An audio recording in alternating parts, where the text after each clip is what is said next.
Tom Thumb. A poor woodcutter sat in his cozy cottage one night, sitting quietly by the fireside, while his wife sat beside him, sewing. "It is a little quiet, wife," he said softly. "Just the two of us sitting here. Other people seem so happy and cheerful with their children playing nearby." "What you say is very true," said the wife, with a little sigh, pausing her sewing. "Oh, how happy I would be if I had just one child, even if it were ever so small, even no bigger than my thumb. I would be so happy and love it very much." And guess what? It happened just as the good woman had wished. Not long after, she had a little baby boy. He was healthy and strong, but he was only about as big as a thumb. So they said, "Well, our wish came true. Little as he is, we will love him very much." And they named him Tom Thumb. They gave him plenty of food, but no matter what, he never grew bigger. He stayed just the same tiny size. Still, his eyes were bright and sparkly, and he quickly showed everyone he was a very clever little fellow who knew how to figure things out. One day, the woodcutter was getting ready to go into the woods to cut firewood. He said, "I wish someone could bring the cart later. I need to hurry now." "Oh, father," cried Tom, "I can take care of that. The cart will be in the woods when you need it." The woodcutter chuckled and said, "How can that be? You are too small to reach the horse's reins." "Don't worry about that, father," said Tom. "If mother will harness the horse, I will climb into his ear and tell him which way to go." "Well," said the father, "we can try it once." When it was time, the mother harnessed the horse to the cart and carefully placed Tom in the horse's big, floppy ear. As he sat there, the tiny boy told the horse where to go, calling out, "Go on," and "Stop" when needed. And the horse walked along just as well as if the woodcutter were driving it himself into the woods. It happened that the horse started going a little too fast, and Tom was calling out, "Gently, gently." Just then, two strangers walked by. "What a strange thing," said one. "There is a cart going along, and I hear someone talking to the horse, but I don't see anyone." "That is funny indeed," said the other.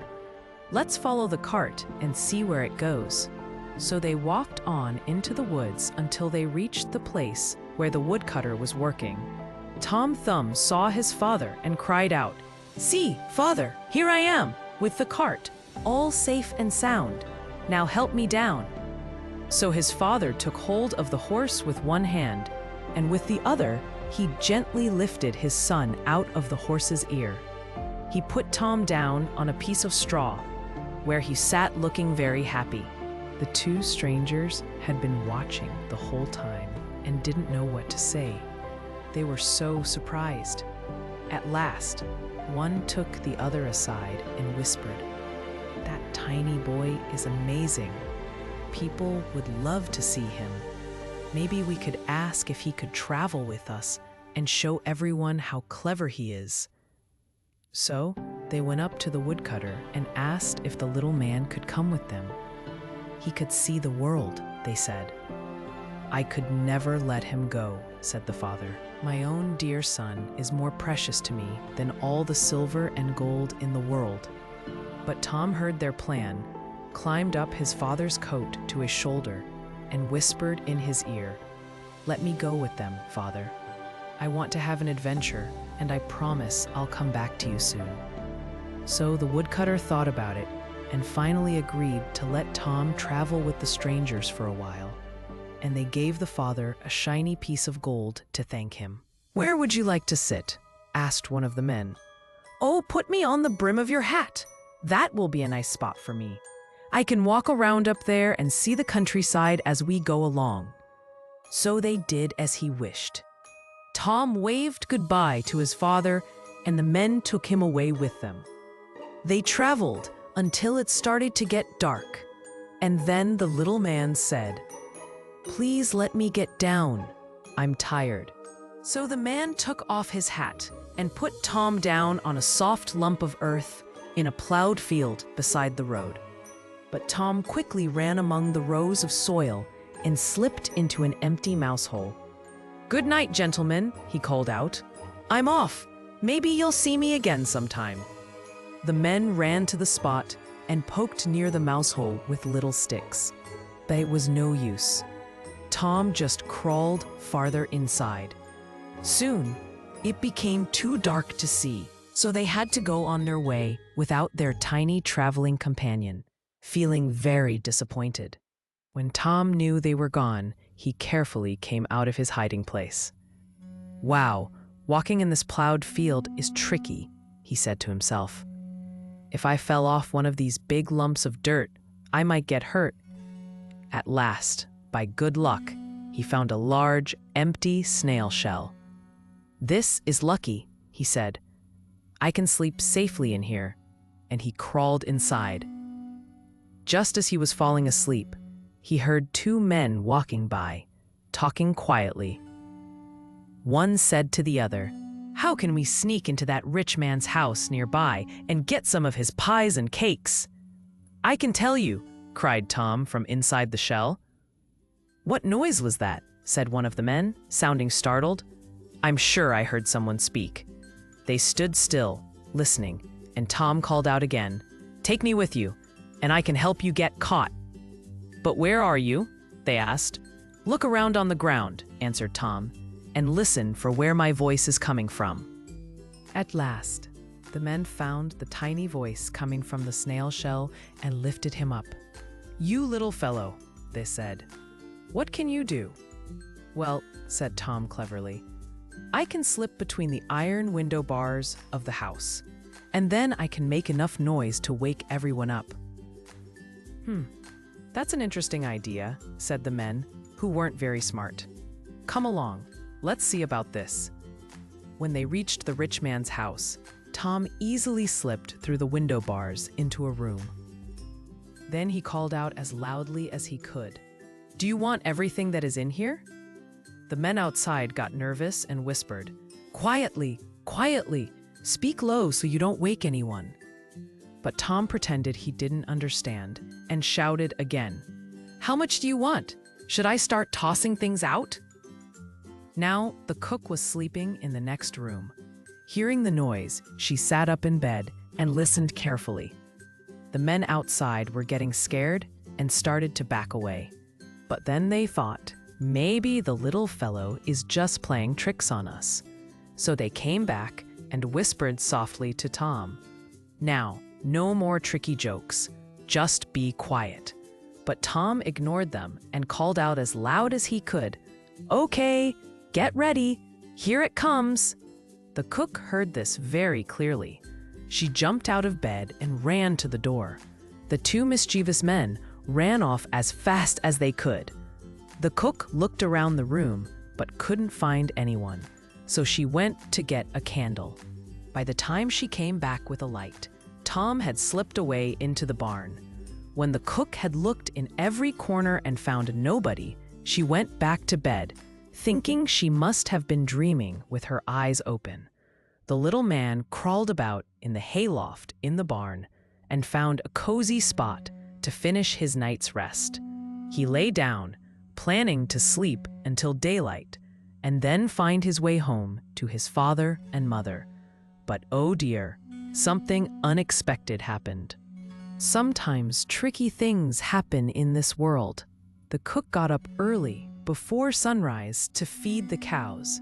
She went straight to the hayloft and gathered a big bundle of hay, with tiny Tom Thumb fast asleep right in the middle of it. He kept sleeping and didn't wake up until he found himself inside the cow's mouth with the hay. The cook had put the hay into the cow's feeding trough, and the cow had scooped Tom up in a big mouthful. "Oh my goodness," said Tom. "How did I get in here?" He soon realized where he was and knew he had to be careful not to get caught between the cow's teeth and get squished.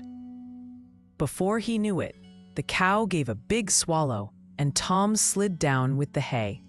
"Well, this is a surprise," he thought. It was dark and bumpy. Even though he tried to make the best of it, he did not like this place at all. The worst part was that more and more hay kept coming down. "This is getting crowded," Tom thought. At last, he cried out as loud as he could, "Please don't bring any more hay. No more hay." The cook happened to be milking the cow just then. She heard someone speaking, but couldn't see anyone. She was sure it was the same voice she had heard during the night. She was so surprised that she jumped, fell off her stool, and knocked over the milk pail. As soon as she could stand up, she ran as fast as she could to her master, the owner of the house, and said, "Sir, sir, the cow is talking." But the master said, "My dear cook, you must be mistaken." However, he went with her to the cowshed to see what was happening. They had barely stepped inside when Tom called out again, "No more hay, please." Then the master himself was surprised. Thinking the cow was just acting very strangely, perhaps from eating something odd, he decided he should check on the cow. While they were wondering what was happening, the cow gave a big cough, and chew! Out flew the bundle of hay Tom had been sleeping in, landing softly on a pile of clean straw nearby. Tom tumbled out, dizzy but safe. Tom quickly tried to find a new hiding place, but just as he was about to crawl under a leaf, fresh trouble appeared. A hungry wolf jumped out from the woods, saw the little fellow, and before Tom could hide, the wolf scooped him up gently in its mouth. The wolf thought Tom was a tiny berry and swallowed him down. Tom, however, was still not discouraged. He thought the wolf might like a chat as it ran along, so he called out from inside the wolf's belly, "My good wolf, I can tell you where to find a wonderful, yummy surprise." "Where's that?" asked the wolf, surprised to hear a voice from his tummy. "In a house nearby," said Tom, describing his own father's house. "You can crawl through the little drain pipe into the kitchen and then into the pantry. There you will find cookies, pies, yummy treats, and everything your heart could wish for." The wolf didn't need to be asked twice. That very night, he found the house, crawled through the drain pipe into the kitchen, sneaked into the pantry, and ate until he was very full. As soon as he had finished, he wanted to leave, but he had eaten so much that he couldn't fit back through the drain pipe. This was just what clever Tom had planned. Now he began to shout and sing, making as much noise as he could inside the wolf's belly. "Will you be quiet?" grumbled the wolf. "You'll wake everyone in the house if you make such a noise." "Why should I be quiet?" said the little man cheerfully. "You had your yummy treats. Now I feel like being merry myself." And he began singing and shouting as loud as ever. The woodcutter and his wife were awakened by the noise. They peeped through a crack in the door and saw the wolf in their pantry. You can imagine they were very surprised and a little worried. The woodcutter quickly grabbed a big metal pot and a spoon, ready to make a loud noise. "Stay back," the woodcutter whispered to his wife. "Let's scare him away." Tom heard this and cried out, "Father, Father, I am here. I am inside the wolf." His father said, "Oh, wonderful, we have found our dear child again." He told his wife to be ready. Then the woodcutter started banging the pot with the spoon, making a huge noise. Clang, bang, clang. The wolf was so startled and scared by the sudden loud sound that he gave a great big cough, and out popped Tom Thumb. The frightened wolf squeezed back out the drain pipe and ran away as fast as he could. The woodcutter and his wife rushed to Tom. "Ah," said the father, hugging him tight. "We were so worried about you." "Yes, father," answered Tom. "I have traveled all over the world, I think, since we parted.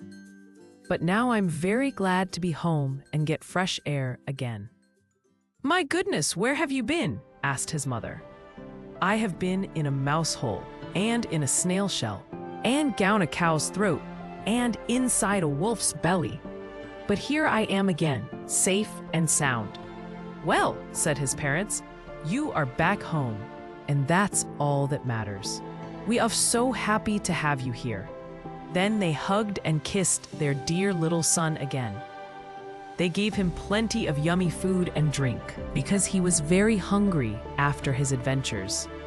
They found him some clean clothes because his old ones were quite messy from his journey. So Tom Thumb stayed at home with his loving father and mother, happy and safe. Even though he had been a great traveler and seen so many amazing things and loved telling his story, he always agreed that, after all, there's no place like home